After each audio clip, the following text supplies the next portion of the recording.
Hello everyone, and welcome back to the Let's Speak English YouTube channel. My name is Hannah and it is great to be here with you today. It is a lovely sunny June day here in Santander. I am so happy that the weather is finally starting to pick up. Nice phrasal verb there, to pick up. This phrasal verb has so many meanings, but in this context se usa para decir mejorar. The weather is finally starting to pick up, o sea, por fin el tiempo empieza a mejorar. Summer is by far my favorite season. Everyone is just happy. Everyone's in a good mood. The weather is amazing. The days are longer. It's just overall a great time. I'm Irish, so I've never really experienced a true summer. Our summers consist of rain. So I'm really looking forward to experiencing a true summer here in Spain. Summer is a great time of year to reflect on your progress so far.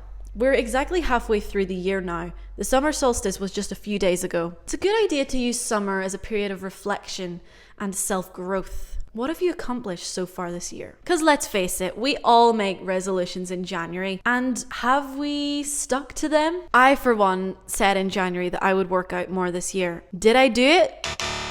I didn't. That's okay, because it's summer and I'm going to use it as a fresh start. What plans and promises did you make back in January? Maybe you also promised yourself that you would exercise more. Maybe you said you would eat better. Or maybe you said that you would finally sit that all-important exam that you need for your CV. Because let's be honest, having an official exam on your CV will open a lot of doors for you. So many companies require it now if you're not from a native English-speaking country. So have you fulfilled your promise? Well, don't worry if you haven't. There's still time. Like I said, summer, fresh start. Today, I'm going to help you fulfill your promise. I'm going to share some useful tips and pieces of advice about the B2 Cambridge exam. I'll give you some nice phrases and advice in general. So listen up.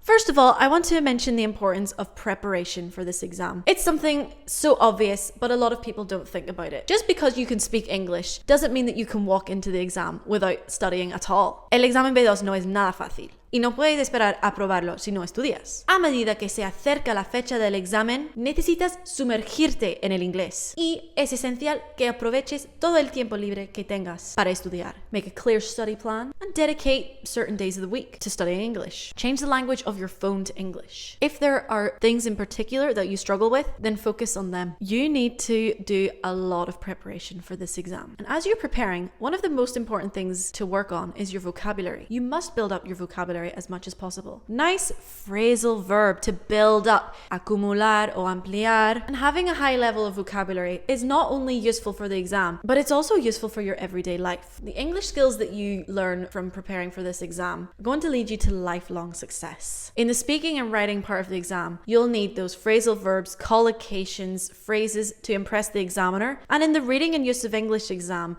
you'll need that vocabulary to help you identify the correct answer. But if you don't have that good range of vocabulary, you won't get very far in this exam, and you won't get very far in your English speaking life. Quiero ayudarte a ampliar tu vocabulario. Así que voy a darte algunas frases y expresiones útiles que puedes utilizar tanto en la parte escrita como la parte oral del examen. La primera frase de hoy es in the long run, o sea, a la larga. Translate this sentence for me. I'll tell you in Spanish, you tell me in English. A la larga, estudiar en inglés vale la pena. Tell me in English. In the long run, studying English is worth it. We use worth in English when we talk about something that is important or useful to have or do. Que vale la pena. In the long run, studying English is worth it. And that is very true. Let's try another one. Si trabajas duro, tus esfuerzos dan frutos a largo plazo. Tell me in English.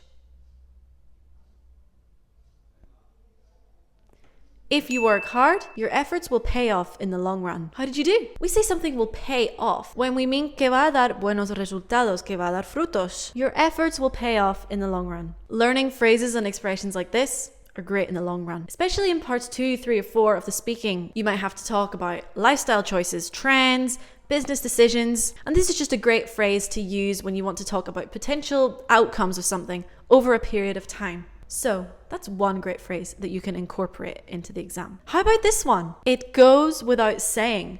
O sea, no hace falta decir... Translate this sentence into English. No hace falta decir que siempre se puede mejorar. Tell me in English. It goes without saying that you can always improve. Es una frase de nivel B2 muy valiosa e impactante para utilizar cuando se quiere expresar algo que es obvio o ampliamente aceptada. Great phrase to use both in the speaking and the writing. Let's try another one. As always, me in Spanish, you in English. No hace falta decir que tienes que aprobar el examen B2. Tell me in English.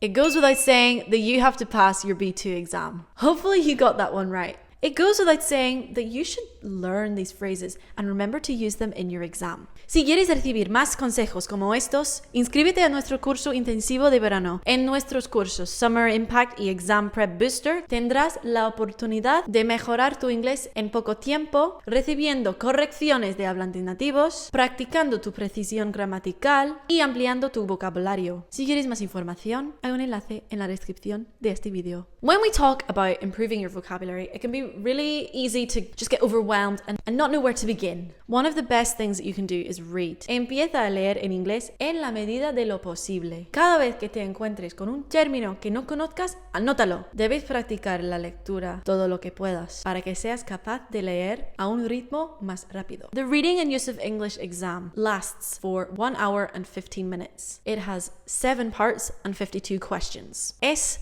mucho para leer en poco tiempo. So you have to get used to reading a lot in a short period of time. Try to read from websites such as The Guardian or National Geographic, which is where Cambridge sometimes take their extracts from. If you read a little bit of English every day, you will start to develop some intuition for the language, which is exactly what you need in this exam, especially in the reading and use of English part of the paper. And let me tell you this, you're not going to develop that intuition unless you have experience with the language. How do you get that experience? From reading. One huge piece of advice that people often forget when it comes to the speaking part of the exam is the fact that you have to interact with your partner. In fact, part of Cambridge's mark scheme is dedicated to interactive communication, o sea, cómo interactúas con tu compañero en el examen, sobre todo en la tercera parte y después. It's not enough just to know how to speak. So you speak perfectly. You make no mistakes. You give great developed answers, but you don't interact with your partner. So what does that mean? It means that you're not going to score the highest marks possible. Cambridge's mark scheme states that you need to initiate and respond adequately, maintain and develop the interaction, and negotiate the outcome. In part 3, for example, you will be given a topic with 5 points related to that topic, and you have to discuss this with your partner.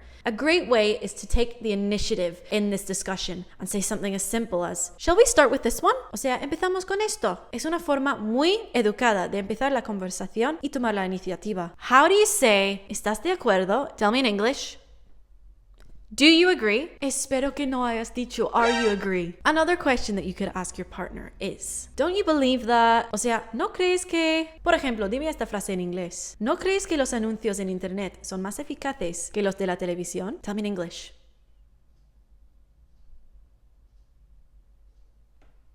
Don't you think that internet ads are more effective than TV ads? This is another useful question to engage your partner and allow for that meaningful conversation to take place. Like I said, don't forget that there is a part in the mark scheme dedicated to this. You will be assessed on how you do this. It allows you to express your thoughts, whilst also inviting your partner to share theirs. But make sure you do it correctly. If you say, "Are you agree?" in a B2 exam, it's not going to look good for you. Furthermore, when asking the "no crees que," make sure to get that word order right. Don't you believe that? It's not "you don't believe that." So make sure you ask those questions with accuracy. Not only do you have to interact with your partner and ask them questions, you have to listen to what they're saying. In the final part of the exam, the examiner will ask your partner some questions and they might turn to you and ask you what you think. What do you think about what your partner said? Do you agree with them? If you've been daydreaming, if you weren't paying attention, it's going to look so bad. So you need to pay attention throughout the whole exam, stay alert and be ready to agree or disagree with anything your partner has said at any time,